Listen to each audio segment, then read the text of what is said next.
Hello students, I Mohammad Bilal Bhatti welcome you all to another informative lecture of motion and force. Surely this lecture will rectify and revamp your knowledge about the subject. आज का जो हमारा lecture है वो assignment number 7 और onwards है। तो आइए उनका वर्क सॉल्यूशन की तरफ चलते हैं। असाइनमेंट नंबर 7 एक न्यूमेरिकल प्रॉब्लम था जो मैंने आपके सामने रखा था।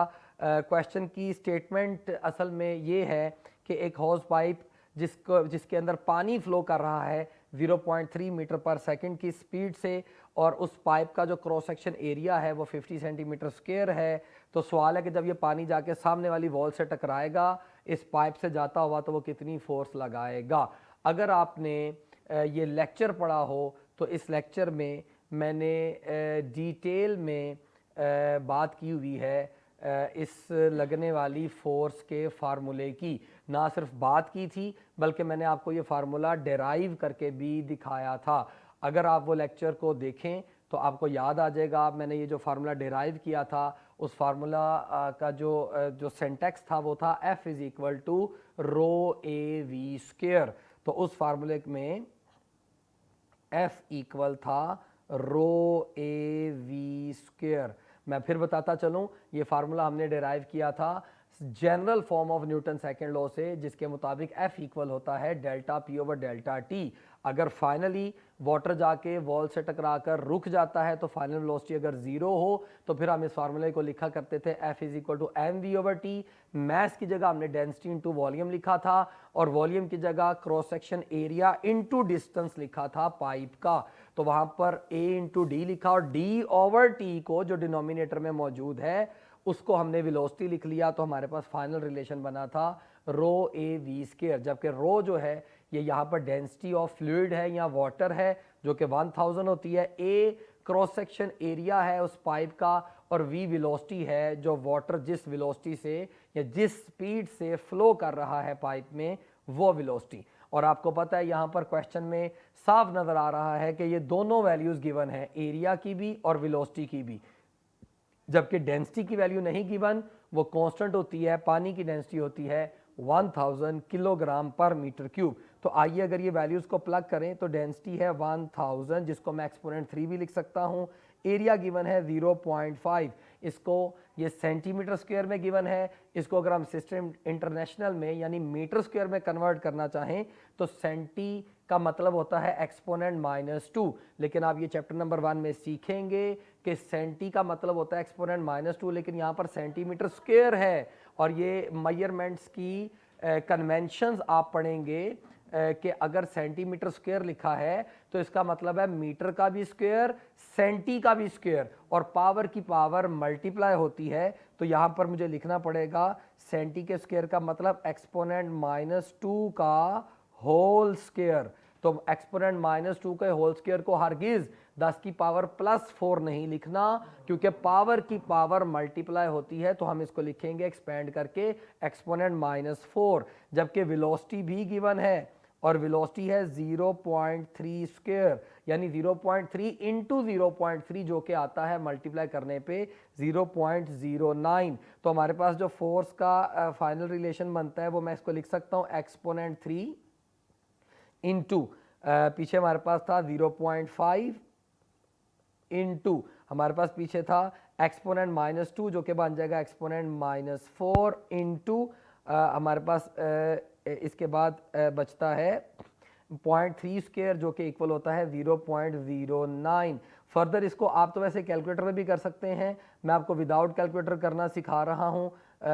ये भी आपको फ्यूचर में एंट्री टेस्ट में काम आएगा क्योंकि वहाँ पर कैलकुलेटर अलाउ नहीं होता।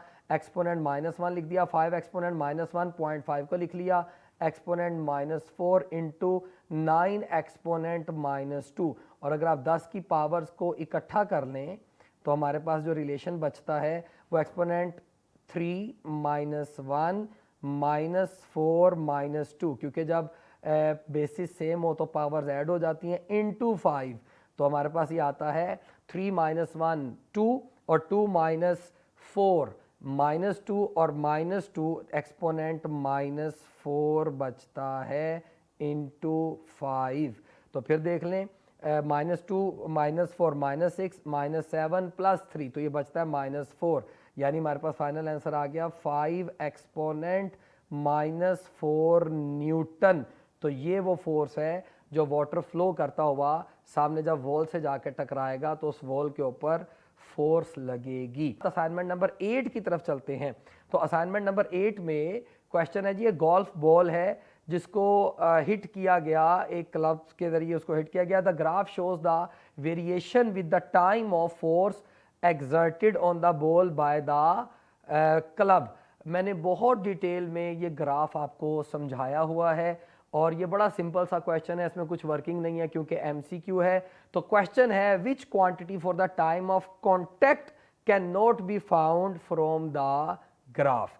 चार ऑप्शंस हैं। पहली option average force on the ball, beta option the change in momentum of the ball, Charlie option the contact time between the ball and the club, और delta option the maximum acceleration of the ball.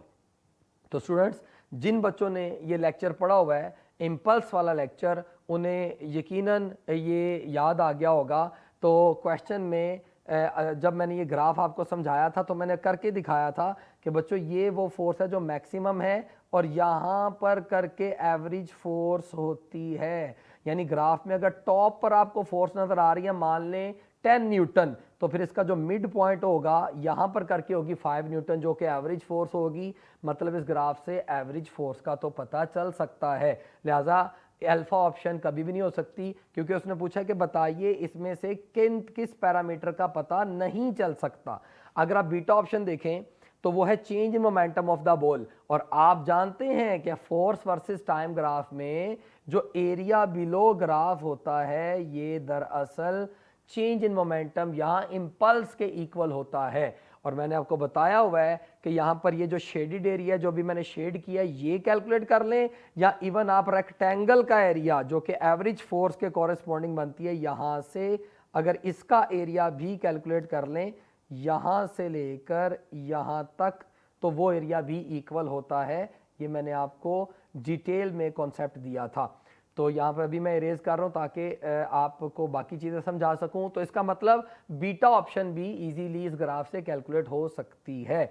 Charlie option की तरफ चलें तो कहते हैं क्या इस graph से contact time between the ball and the club पता चल सकता है। तो जवाब है यस, क्योंकि आपको आज जो टॉपिक पढ़ाया था वहाँ पर आप ग्राफ देख लें, वहाँ पर ग्राफ में मैंने लिखा था कि ये बच्चों जो पॉइंट है ये वो पॉइंट है जब बॉल बैट से टच हुआ है, और ये वो पॉइंट है या वो टाइम है जब बॉल ने बैट को छोड़ दिया है। तो इसके जो दरमियान का टाइम है ये वाला, ये वो टाइम है जो कि टाइम कॉन्टैक्ट टाइम है between the ball and the club. लिहाजा चार्ली ऑप्शन भी इस ग्राफ से पता चल सकती है। तो बच गया वो डेल्टा ऑप्शन है। इसका मतलब डेल्टा ऑप्शन ही करेक्ट है, जो कि मैक्सिमम एक्सेलरेशन है जो इस ग्राफ से पता नहीं चलाया जा सकता। तो क्वेश्चन बड़ा सिंपल था, मैं एक दफ़ा फिर बोल देता हूँ। इस ग्राफ को देखते हुए हम तीन चीज़ें इजीली कैलकुलेट कर सकते हैं, एवरेज फोर्स, सेकंड नंबर पर चेंज इन मोमेंटम या इम्पल्स, और तीसरे नंबर पर कॉन्टैक्ट टाइम या टाइम ऑफ कॉन्टैक्ट। तीनों चीज़ें पता चल सकती हैं, एक्सेलरेशन नहीं। लिहाजा जो करेक्ट ऑप्शन है वो है डेल्टा। इसके बाद स्टूडेंट असाइनमेंट नंबर 9 की तरफ चलते हैं और क्वेश्चन है the diagram shows two spherical masses approaching each other head on at an equal speed u। Head on का मतलब ये वन डायमेंशनल कोलिजन होगी, कोलिजन से पहले और कोलिजन के बाद जो मूव करने का रास्ता है वो सेम होता है। अच्छा, मजीद कहा जा रहा है कि पहले वाले बॉल का मैस है 2m, वेलोसिटी u से राइट जा रहा है, और दूसरे वाले बॉल का मैस है m और वो लेफ्ट साइड पर जा रहा है विद सेम वेलोसिटी जो कि 2m वाले बॉल की है। और आप या इतनी स्टेटमेंट पढ़ के आपको याद आ जाना चाहिए। थ्योरी पढ़ाते हुए बहुत डिटेल में बताया हुआ है कि अगर राइट वाली वेलोसिटी को पॉजिटिव ले लिया तो लेफ्ट वाली को नेगेटिव लेना पड़ेगा। अच्छा, क्वेश्चन क्या है? क्वेश्चन है कि बताइए इनमें से कौन सी डायग्राम है जो कंसिस्टेंट है with law of conservation of linear momentum. तो स्टूडेंट्स हमें एक एक करके चारों ऑप्शंस पर गौर करना पड़ेगा। तो सबसे पहले तो जो गिवन है उसमें आप अगर law of conservation of momentum के मुताबिक बात करें तो हमने पढ़ा हुआ है आइसोलेटेड सिस्टम में टोटल मोमेंटम बिफोर कोलिजन और आफ्टर कोलिजन इक्वल होना चाहिए। तो आइए पहले हम ये जो सबसे पहली डायग्राम क्वेश्चन में गिवन है उससे टोटल मोमेंटम बिफोर कोलिजन तो कैलकुलेट कर लेते हैं। अब टोटल मोमेंटम बिफोर कोलिजन हमने पढ़ा हुआ है m1 v1 plus m2 v2, और आप साफ नजर आ रहा है कि यहां पर जो m1 है वो 2m है, m1 जो है वो 2m है, और जो m1 की वेलोसिटी v1 है वो क्वेश्चन में u है, तो यहां पर मैं u लिख लेता हूं, प्लस m2 v2, तो जो m2 है वो m है, तो अगर m2 m है तो इसका मतलब मैं तो लिखूंगा प्लस m, और जो m2 की वेलोसिटी v2 है वो क्वेश्चन में माइनस u है क्योंकि लेफ्ट साइड पर है, तो इधर मैं लिखूंगा माइनस u। तो हमारे पास ये जो बनता है ये बनता है 2mu माइनस mu, और अगर आप इसको मैथमेटिकल सोल्व कर लें तो ये बनता है जस्ट mu। तो इसका मतलब इन चारों ऑप्शंस में से वो ऑप्शन करेक्ट होगी कि जिसमें आप आफ्टर कोलिजन, चारों ऑप्शंस ही आफ्टर कोलिजन की हैं, तो इसमें से वो वाली ऑप्शन करेक्ट होगी कि जिसमें आप टोटल मोमेंटम कैलकुलेट करें तो जवाब अगेन mu ही आ जाए। तो आइए हम एक एक करके चारों ऑप्शंस को चेक कर लेते हैं। तो सबसे पहले जो हमारे पास ए ऑप्शन है, अगर स्टूडेंट्स हम ए ऑप्शन के ऊपर गौर करें, ए ऑप्शन में m2, अब हमें आफ्टर कोलिजन के लिए लिखना है तो हमें ये वाली इक्वेशन लिखनी है m1 v1 prime plus m2 v2 prime. तो m1 है आपकी बात 2m, और लेफ्ट साइड पर u बाय 3 उसकी वेलोसिटी है, तो फिर मैं लिखूंगा 2m into minus you by 3, यानी 2m into minus U over 3 plus लिखूंगा m इंटू, क्योंकि जो m2 है वो m है, तो m into plus 5 by 3u, m into plus 5 by 3u। Plus क्यों लिखा? क्योंकि राइट साइड पर चल रहा है। तो अगर हम इसकी कैलकुलेशन कर लें तो ये बन जाता है minus 2mu over 3 plus 5mu over 3, और अगर आप एलसीएम करें तो जवाब आता है 3, ऊपर आ जाता है माइनस 2mu प्लस 5mu, और अगर आप 5mu माइनस 2mu करें तो जवाब आता है प्लस 3mu ओवर 3, यानी प्लस 3mu ओवर 3, और अगर 3 से कैंसिल कर दें तो ये आता है mu।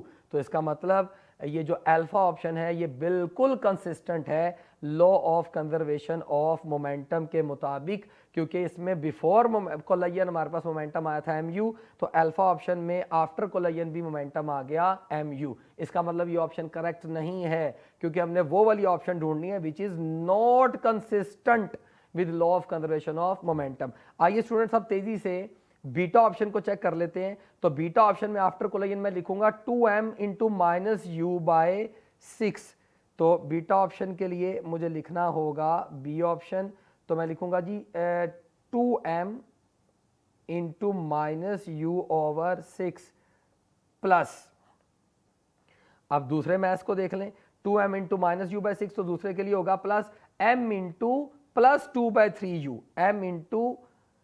m into plus 2 by 3u, तो ये हमारे पास आ जाता है माइनस 2mu ओवर 6 प्लस ये आ जाता है 2mu अपॉन 3, तो एलसीएम आता है 6, तो आ जाएगा माइनस 2mu न्यूमरेटर में प्लस 3 2 दार 6 2 2 दार 4mu, और अगर आप इसको सोल्व करें तो बचता है 2mu अपॉन 6।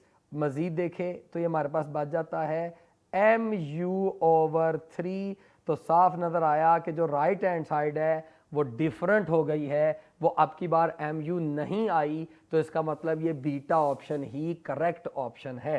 तो आपने देखा कि हमने अल्फा ऑप्शन को चेक किया तो उसका जवाब आया था after collision mu, beta option को चेक किया तो जवाब डिफरेंट आ गया है। अब आप यहां पर बिल्कुल इसी तरीके से चार्ली ऑप्शन को चेक करें, जवाब फिर डिफरेंट आएगा, और डेल्टा ऑप्शन को चेक करें। अच्छा, डेल्टा ऑप्शन में कैसे करना होगा? डेल्टा ऑप्शन में आप लिखेंगे 2m into U by 3 plus m into U by 3, क्योंकि दोनों की वेलोसिटी सेम है। मतलब अगर इसको चेक करना है तो आप लिखेंगे, मैं इधर आपको ब्रीफली करके दिखाता हूं, 2m into U by 3 plus m into U by 3।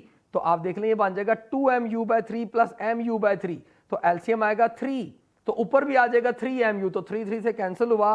तो इसका भी जवाब आता है mu, यानी डेल्टा ऑप्शन भी mu के इक्वल है। आप चार्ली चेक करेंगे, इसका जवाब भी mu आएगा। कीपिंग इन माइंड कि राइट साइड वाली वेलोसिटी को पॉजिटिव लिया तो लेफ्ट साइड वाली वेलोसिटी को नेगेटिव लेना पड़ेगा। तो इसका मतलब इस क्वेश्चन में जो करेक्ट ऑप्शन है वो है बीटा, क्योंकि इस क्वेश्चन में बिफोर कोलिजन जो टोटल मोमेंटम था वो mu था, आफ्टर कोलिजन भी टोटल मोमेंटम mu ही आ रहा है, अल्फा ऑप्शन में भी, चार्ली में भी, डेल्टा में भी, जबकि बीटा में आफ्टर कोलिजन टोटल मोमेंटम आया है mu बाय 3 जो कि इनकरेक्ट है, और यही इसका मतलब हमारी करेक्ट ऑप्शन है बीटा। तो स्टूडेंट्स ये असाइनमेंट नंबर 9 थी। आज इसको यहीं पर कंक्लूड करता हूं। इंशाल्लाह नेक्स्ट लेक्चर में हम असाइनमेंट नंबर 10 और ऑनवर्ड नेक्स्ट असाइनमेंट्स की तरफ चलेंगे। तब तक के लिए अल्लाह निगहबान।